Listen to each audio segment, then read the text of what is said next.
Salam, hər vaxtınız xeyir olsun. Bu gün sizə Instagram səhifəmdə paylaşdığım maraqlı bir sualın izahını verirəm. Hansı söz sadədir? Gülşən. Gülşən sözü düzəltmə sözdür. Sözümüzün kökü gül ismidir. Gül ismindən Gülşən ismi yaranıb. Deyərsiniz ki, gül və Gülşən arasında məna əlaqəsi varmı? Əlbəttə ki, var. Gülşən çoxlu güllər deməkdir.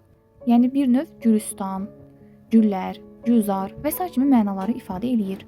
A variantımız düzəltmədir. B variantı güney sözü. Güney sözümüz də düzəltmə sözdür. Sözümüzün kökü gün ismidir. Gün ismindən güney ismi yaranıb. Deyərsiniz ki, məna əlaqəsi varmı? Əlbəttə ki, var.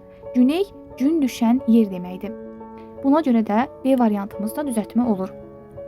Darısqal sözümüz, sözümüzün kökü dar sifətidir. Dar sifətindən darısqal sifəti yaranmışdır.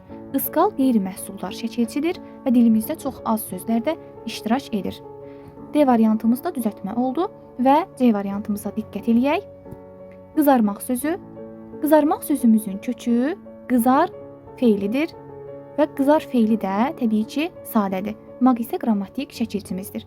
İndi gəlin məna əlaqəsinə diqqət eləyək. Əgər desəz ki, sözümüzün kökü qız olsa, yəni qızmaq feili olsa, təbii ki, məna əlaqəsi cəhətdən burada natamamlıq olacaq.